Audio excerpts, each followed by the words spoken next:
ఇప్పుడు ఇల్లు ఉన్నాయి. ఇప్పుడు జగన్ గారు కానీ పోయినసారి జగన్ కానీ ఇప్పుడు చంద్రబాబు నాయుడు కానీ ఇల్లు జీవాన్ని ఇల్లు స్థలాలు ఇస్తున్నారు. ఎవరికి ఇస్తున్నారు వాళ్ళకి తెలియదు.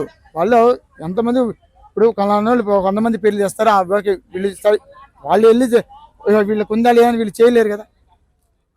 అలాగే వీళ్ళు ఒకటి పెట్టి వీళ్ళకు ఉందా లేదా, లేని వాళ్ళకే ఇవ్వాలి.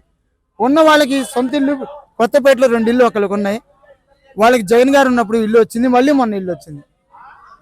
ఈ ₹1 కోటి ఇల్లు చేస్తే మళ్ళీ వాళ్ళకి ఇల్లు అవసరమా? లేని వాళ్ళకి ఇస్తే ఇవ్వదండి. అది మళ్ళీ వాళ్ళు అది క్యాస్ట్ పరంగా వచ్చింది. అదే నేను చెప్పేది, క్యాస్ట్ అనేది పక్కా పెట్టండి. వాళ్ళు క్యాస్ట్ తీసుకోండి, కానీ క్యాస్ట్ ఎక్కడ మారుమూల మళ్ళీ ప్రాంతాలకి వెళ్ళి మళ్ళీ ఇప్పుడు ఉన్నాయి. ఇప్పుడు వీళ్ళటూరు అటు చుట్టుపక్కల తండాలు ఉన్నాయి, అక్కడికి వెళ్ళండి, అక్కడ వాళ్ళని తీసుకోండి. సిటీలో వాళ్ళకి ఎందుకు? జాబ్ చేసే వాళ్ళకి ఎందుకు? వాళ్ళకి గవర్నమెంట్ జాబ్స్ ఉంటాయి, నెలకి 1 lakh 1.5 lakh శాలరీ ఉంటుంది. వాళ్ళకి స్కీమ్లు ఎందుకండి? గవర్నమెంట్ స్కీమ్లు వాళ్ళకి ఎందుకు అవసరమా? వాళ్ళకి గవర్నమెంట్ ఇచ్చేది సరిపోవట్లేదా?